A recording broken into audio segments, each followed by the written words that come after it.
就快到大掃除或者執屋嘅時候，大家有冇試過喺廚房茶几最入嗰個角落，或者茶櫃深處，突然餐到一兩罐包裝精美，但係擺到連你自己都唔記得多謝邊個送嘅茶葉。你攞起一睇，哎呀，包裝上面寫住嘅保質期竟然係2018年或者係2020年。呢個時候你第一個反應係咪想直接抌咗佢入垃圾桶？先咪住，千祈唔好咁快手。今日我就要同大家講一個好重要嘅觀念。呢啲過期茶葉，佢分分鐘唔係垃圾，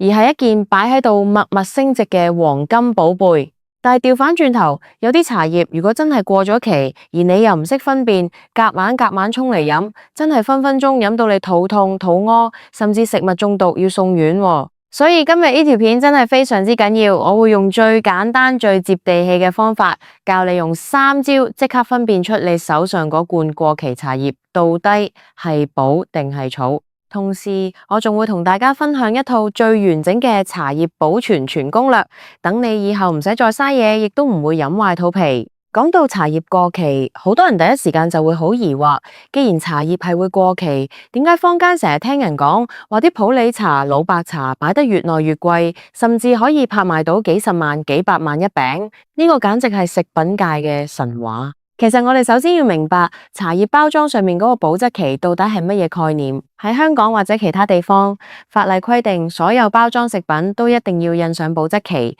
通常係18個月或者24個月，即係大概1年半到2年左右。但係呢個保質期對於茶葉嚟講，其實只係一個最佳賞味期，或者係廠家為咗符合法規而印上去嘅安全線。茶葉本身其實分為2大陣營，一種係越新鮮越好飲嘅茶，另一種就係越陳越香、越老越有價值嘅茶。如果我哋唔分青紅皂白，一見到過咗包裝上面嗰個日子就全部抌晒佢，你可能就係親手將幾千蚊甚至幾萬蚊嘅財富掉進垃圾桶。我哋先嚟講下邊幾種茶係越擺越值錢嘅寶物。首當其衝嘅一定係大家去酒樓飲茶最常叫嘅普洱茶，特別係生普洱。普洱茶屬於後發酵茶，佢嘅製作工藝決定咗佢具有隨時間轉化嘅超能力。新做起嘅生普洱茶性非常之烈，茶多酚含量極高，飲落去好刮胃，甚至有少少苦澀。但係只要你放喺度，俾佢慢慢同空氣中嘅微量水分同氧氣進行微發酵，擺個10年、20年，甚至係好似坊間啲茶葉收藏家咁，擺到30年、50年嘅老茶，佢入面嘅物質就會發生翻天覆地嘅化學變化。茶多酚會轉化為茶紅素、茶黃素，原本烈到頂心頂肺嘅口感會變得非常之順口、滑溜，甚至會散發出一種好迷人嘅陳香、漿香或者藥香。喺拍賣行入面，一餅1970年代或者1980年代嘅好級茶、印級茶，身價係可以高達幾十萬，甚至上百萬港元。如果你阿爺喺幾十年前留低咗一餅保存得好好嘅老普洱俾你，你千祈唔好因為見到佢無保質期或者表面睇落好舊就抌咗佢，嗰個隨時係你層樓嘅首期。除咗普洱茶之外，近年喺茶界大放異彩嘅仲有老白茶。坊間有一句說話形容白茶係1年茶、3年藥、7年寶，呢句說話真係講得一點都冇錯。新白茶好似白毫銀針、白牡丹，飲落去係一種好鮮嫩、好清甜嘅草本香氣，但係當你擺到3年以上，佢就開始有藥用價值，對於清熱解毒、舒緩喉嚨不適非常有幫助。如果白茶可以保存到7年以上，甚至係10幾年、20年，佢嘅香氣就會轉化為好濃郁嘅荷葉香、棗香同埋藥香。茶湯嘅顏色會由原本嘅淺黃色變成好似琥珀咁樣嘅深紅色，飲落去非常之溫潤，完全唔傷胃。而且老白茶嘅升值潛力依家喺市場上非常之高，年資越長，身價就係幾何級數咁樣升上去。仲有就係黑茶，好似湖南安化黑茶、廣西綠寶茶，呢啲都係屬於後發酵茶，同普洱茶嘅原理差唔多，都係越擺得耐，口感越順口，越有保健價值。另外，一啲經過重火烘焙嘅老烏龍茶，例如擺咗10幾20年嘅鐵觀音或者武夷岩茶，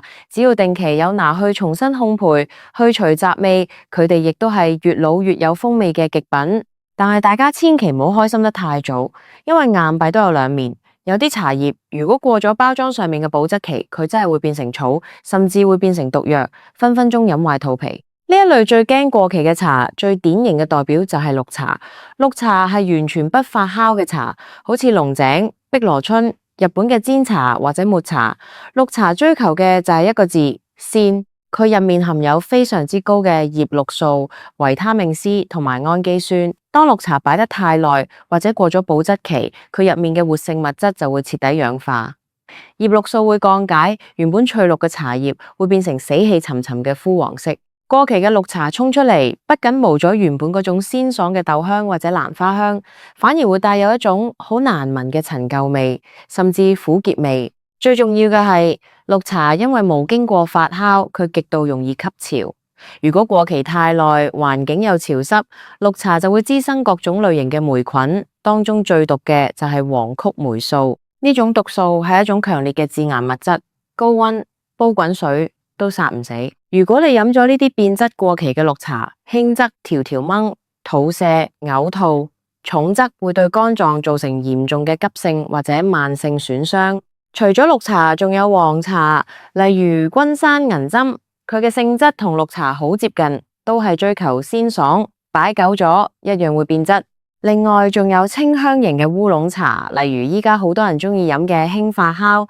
清香型鐵觀音，呢類茶葉喺製作嘅時候保留咗好多鮮葉嘅特性，佢哋必須要放喺雪櫃入面冷凍保存。如果呢類茶過咗期或者一直擺喺室溫，佢好快就會反青，即係成罐茶會變酸變苦，完全失去咗飲用嘅價值。既然我哋知道咗有啲茶越老越好，有啲茶過期就會害人，咁當我哋喺屋企大掃除到一罐唔知擺咗幾多年，包裝上面個日子已經過晒期嘅茶葉，我哋到底要點樣去分辨佢到底仲飲唔飲得？佢到底係一件價值連城嘅寶物，定係要即刻抌入垃圾桶嘅變質草？依家我就教大家3招分辨大法，呢3招非常之簡單，每個人喺屋企都可以即時做到。第一招，睇外觀同色澤。首先，你將茶葉倒少少出嚟，擺喺一張乾淨嘅白紙上面，放喺光線充足嘅地方，仔細觀察。如果係正常健康嘅老茶，雖然佢嘅顏色會變深變暗，但係佢整體嘅色澤應該係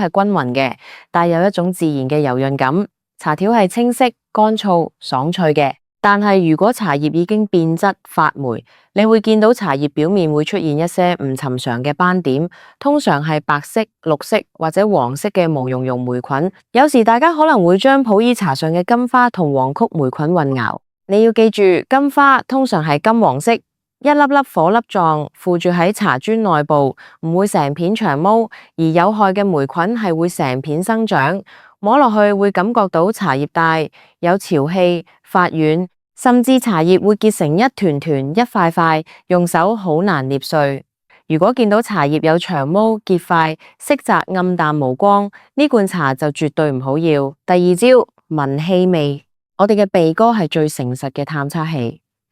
你將茶葉放近個鼻，深深咁吸一口氣，一罐保存得當、有價值嘅老茶，佢散發出嚟嘅氣味應該係令人感到舒服、愉悅嘅。例如老普洱會有醇厚嘅陳香、樟木香或者熟栗子香，老白茶會有淡淡嘅藥香、荷葉香或者蜜糖甜香。呢啲香氣係內斂而深沉嘅。調返轉頭，如果茶葉已經變質，你一聞落去就會有一種好刺鼻、好怪異嘅味。最常見嘅霉味就係好似好耐無人住嘅地庫，或者落完雨之後霉爛衣服嗰種死氣沉沉嘅味。另外，仲有可能會聞到酸餿味，即係好似嘢食擺到變質發酸嘅味。對於一啲含油量比較高嘅茶，如果變質咗，仲會散發出一種好難聞嘅油蝦味。只要你聞到任何霉味、酸味、艷味或者其他令你覺得頭暈唔舒服嘅異味，唔使考慮，即刻連罐帶茶抌咗佢。第三招，睇茶湯同試口感。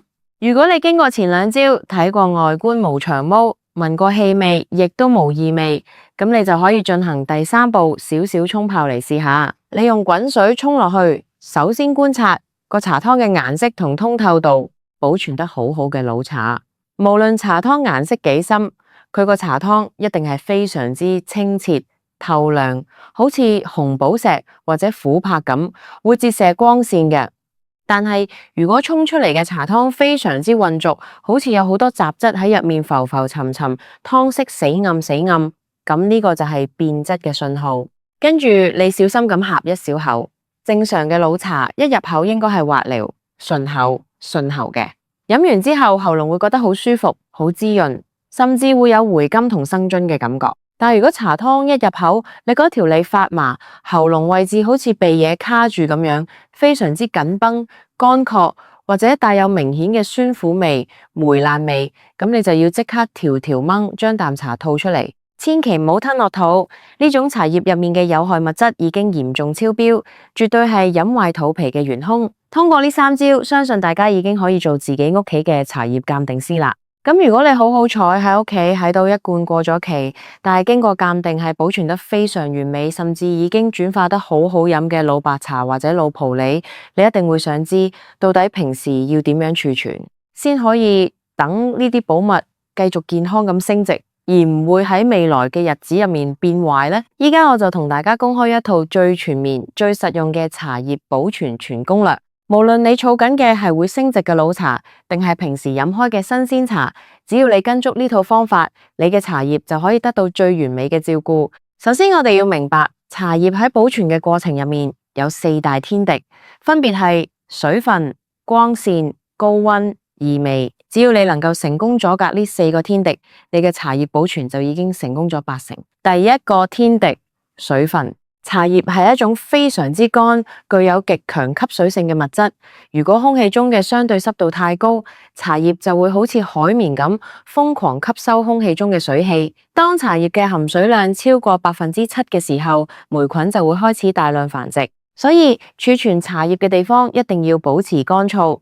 對於普通日常飲用嘅茶，最安全嘅做法係用密封性極好嘅鐵罐、石罐或者玻璃樽裝住。但記住，如果是普洱茶或者老白茶呢類需要活期發酵嘅老茶，就唔可以用完全100%抽真空或者完全封死嘅玻璃樽，因為佢哋需要極其微量嘅氧氣嚟進行轉化。老茶最好係用原包裝嘅棉紙包裹，然後放進紫砂罐或者乾淨無異味嘅紙箱入面，擺喺高處、離地、離牆嘅地方。第二個天敵，光線。光線入面嘅紫外線會加速茶葉、中葉、綠素同埋其他化學成分嘅氧化過程。如果一罐茶長期受到陽光直射，或者擺喺好光嘅燈光下，茶葉嘅顏色好快就會變枯黃，沖出嚟嘅茶湯會變得毫無生氣，甚至會造成茶葉產生一種被太陽曬過嘅日曬味，非常之怪異，難飲。因此，儲存茶葉嘅容器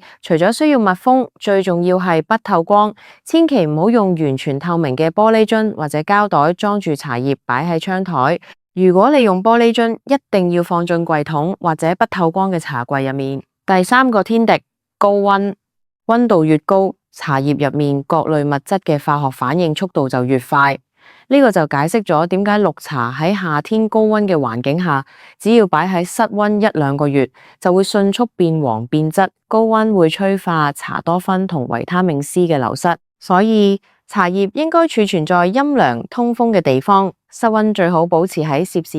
25度以下。對於綠茶、黃茶或者清香型烏龍茶呢類對溫度極度敏感嘅茶，最完美嘅保存方法就係放進雪櫃。你可以用乾淨無異味嘅密封袋將茶葉封好，然後放進雪櫃嘅冷凍室或者冷藏室。要飲嘅時候攞出嚟，唔好即刻開蓋，要擺喺室溫，等佢慢慢回溫到同室溫一樣，先至打開包裝。咁樣就可以防止空氣中嘅水氣喺冰冷嘅茶葉表面凝結成水珠。第四個天敵，異味。呢個係最多人犯錯，亦都係最容易被忽視嘅一點。茶葉入面含有豐富嘅高分子多孔物質。佢除咗吸水能力強，吸味能力更加係世界級。如果你將茶葉同埋其他有強烈氣味嘅嘢擺一齊，唔使1-2日，你罐茶就徹底玩完。日常生活中最常見嘅反面教材就係將茶葉擺喺廚房、化妝台或者樟木供櫃、鞋櫃隔籬。我有個朋友曾經將一包好貴嘅大紅袍同幾嚿樟腦丸擺埋同一個櫃桶，結果1個星期之後攞出嚟沖。成杯茶飲落去，好似飲殺蟲水咁，一包幾千蚊嘅好茶就咁白白嘥咗。所以茶葉一定要單獨存放，遠離一切有氣味嘅物品。講到呢度，可能有些朋友會問：如果我用我頭先教嘅3招鑑定完屋企罐過期綠茶，發現佢雖然無發霉、無變質，但係因為擺得太耐，確實已經冇晒茶香，飲落去淡茂茂，唔好飲啦。咁係咪真係得返抌入垃圾桶呢一條路？哈哈！如果你直接抌，咁你就太少儲物狂或者環保達人嘅智慧啦。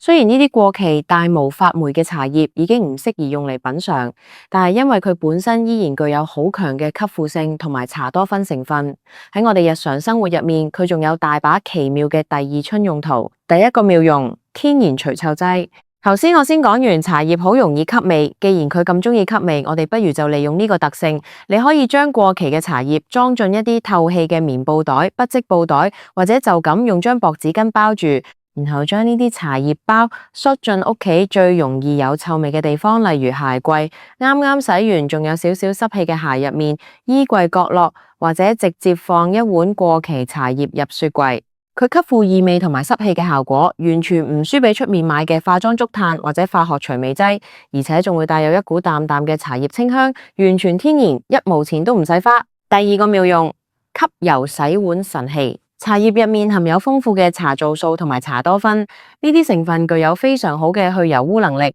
如果你煮完飯個炒鑊或者啲碗碟非常之油膩，你可以用熱水將呢啲過期茶葉浸泡開，然後直接用茶葉連埋茶水去擦拭油膩嘅碗碟，你會發現啲油污好輕易就被茶葉帶走咗。最後用清水一沖，隻碗乾淨到爽手。用呢個方法不僅可以減少化學洗潔精嘅使用，保護一雙手，仲非常之環保。第三個妙用，植物嘅超級肥料。如果你平時中意喺露台或者客廳種客花花草草，過期嘅茶葉就係最優質嘅有機肥料。不過記住，唔好直接將乾茶葉大把咁灑喺花盆表面，因為茶葉喺泥土入面直接發酵嘅時候會產生熱量，分分鐘會燒根，整死棵植物。正確嘅做法係將過期茶葉同平時整花嘅泥土溝埋一齊，放進一個密封嘅袋入面，由得佢喺太陽下曬幾個月，等佢徹底腐熟分解。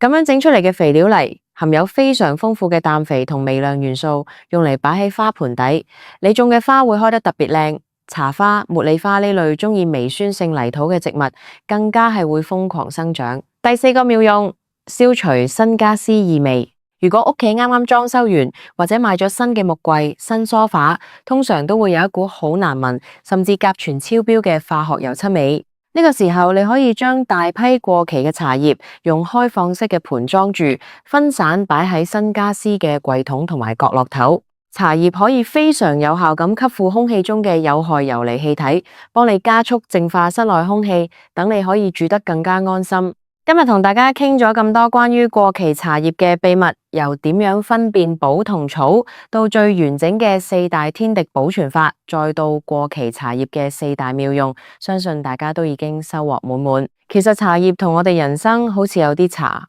好似青春期嘅少年，追求嘅係那一幕轉瞬即逝嘅鮮甜同活力，過咗時間就唔再返嚟。而有啲茶就隨住歲月嘅沉澱，越老越有味道，越活越有價值。大家今日睇完呢條片之後，今晚返到屋企，不妨即刻打開自己個茶櫃，翻箱倒台一下，用我今日教你嘅方法去幫你啲茶葉做個大檢查。話唔定你真係會喺邊個神秘角落到一餅擺咗幾十年、價值連城嘅老蒲耳。到時你記得要返嚟呢度留言，多謝我。希望今日嘅分享可以幫到大家喺嚟緊嘅大掃除入面少一分浪費，多一分健康。祝大家每一日都可以飲到一杯令人身心舒暢嘅好茶，健康養生。我哋下期再見。